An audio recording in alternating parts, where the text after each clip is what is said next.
Sejam todos bem-vindos ao canal do GEB, Grupo Espírita Eurípides Barçanufo de Itaúna, Minas Gerais. Dentro do projeto Nos Passos de Emmanuel, psicografia do Espírito Emmanuel pelo médium Chico Xavier, faremos a leitura de mais um tópico do livro Vinha de Luz. O tópico é o 139, é a santificação. Como sempre, faremos a leitura do texto e em seguida um breve comentário. Santifica-os na verdade. Jesus em João, capítulo 17, versículo 17. Não podemos esquecer que, em se dirigindo ao Pai, nos derradeiros momentos do apostolado, rogou-lhe Jesus santificasse os discípulos que ficariam no plano carnal. É significativo observar que o Mestre não pediu regalias e facilidades para os continuadores. Não recomendou ao Senhor Supremo situasse os amigos em palácios encantados do prazer, nem os ilhasse em privilégios particularistas. Ao invés disso, suplicou ao Pai para que o santificasse na condição humana. É compreensível, portanto, que os discípulos sinceros recebam da providência maior quinhão de elementos purificadores em trabalhos e testemunhos benéficos. Na terra, quase sempre, o dever e a responsabilidade parecem esmagá-los. No entanto, a palavra do Evangelho é bastante clara no terreno das conquistas eternas. Não nos referimos a recompensas banais de periferia. Destacamos o engrandecimento espiritual, a iluminação divina e a perfeição redentora, inacessíveis ainda ao entendimento comum. Em verdade, o Senhor anunciou sacrifícios e sofrimentos aos seguidores, acentuando, porém, que os não deixaria órfãos. Seriam convocados a interrogatórios humilhantes, contudo não lhes faltaria sublime inspiração.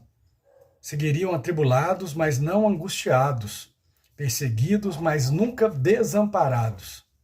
Receberiam golpes e decepções, mas não lhes seriam negados a esperança e o reconforto.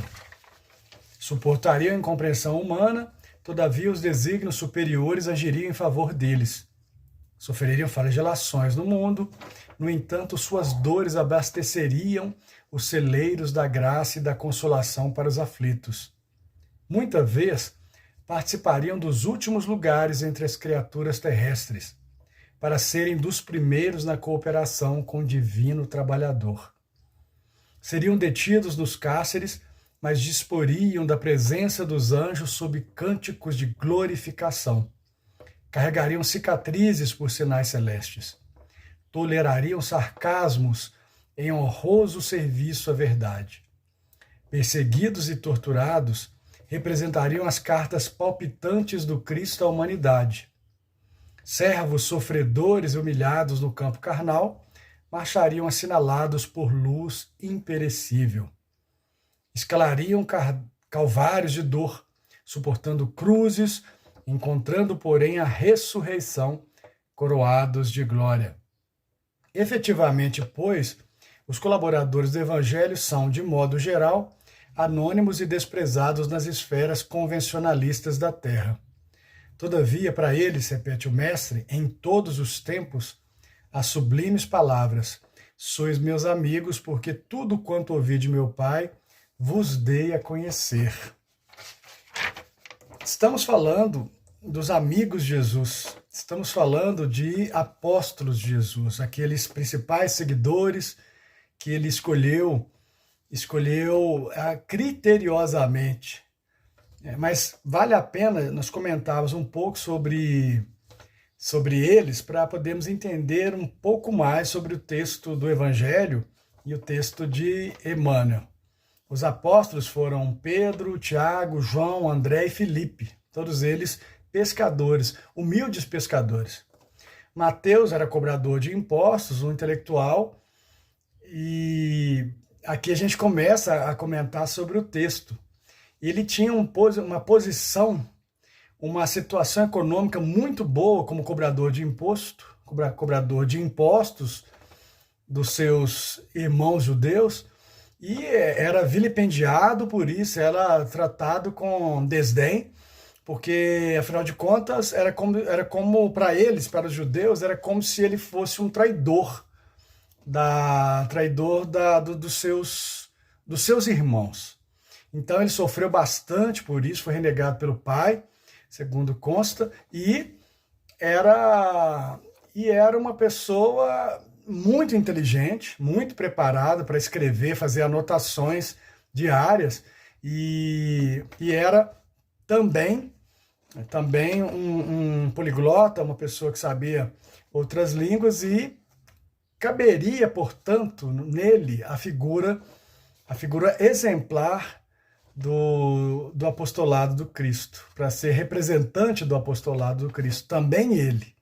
Mas por que eu demorei um pouquinho sobre Mateus?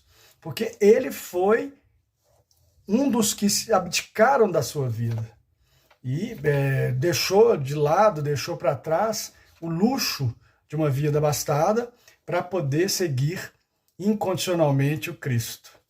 Tomé, Tiago, filho de Alfeu, Bartolomeu, Judas Tadeu, Judas Iscariotes e Simão, o Zelote, é chamado dessa forma para não se confundir com Simão, que virou Pedro depois. Bom, todos esses apóstolos, eles tiveram um chamado, tiveram um convite muito especial.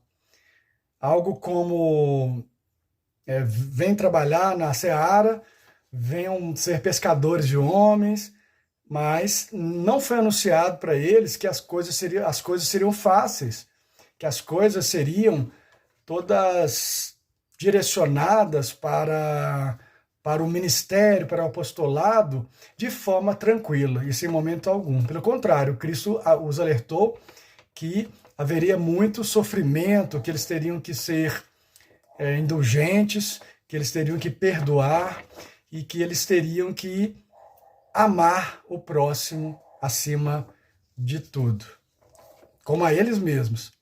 E Emmanuel faz esse paralelo aqui sobre esse sofrimento, que eles sofreriam flagelações no mundo, mas, no entanto, suas dores abasteceriam celeiros da graça e da consolação para os aflitos.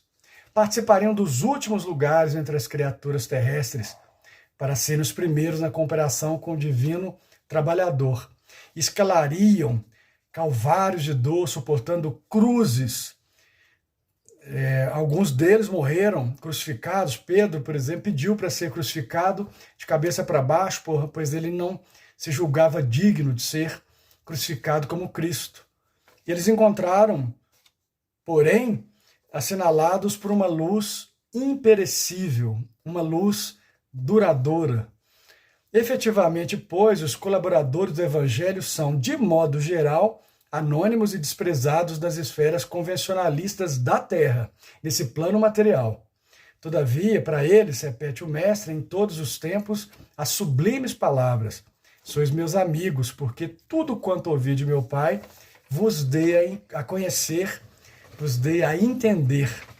E Cristo, na ceia, ele convida esses amigos não para uma despedida, pelo contrário, ele fala: olha, nesse momento estamos diante de uma situação que vai ser dolorosa, sim, dolorosa para ele, vai ser dolorosa para todos eles, que começariam a partir dali o calvário das vidas deles, mas ele afirmou que o Espírito Consolador estaria, ou os Espíritos Consoladores estariam com eles. Cristo não os deixou órfãos, Cristo não nos deixou órfãos. E nós temos essa missão de encarar o Evangelho, de vivenciar o Evangelho do Cristo, uma vez que é um legado do nosso mestre, do nosso modelo, do nosso guia, mas sempre lembrando que essa tarefa não é uma tarefa fácil, é uma tarefa muitas vezes ingrata, mas que ela representa uma evolução e tanto para a nossa jornada, tanto moral quanto espiritual. E que assim seja.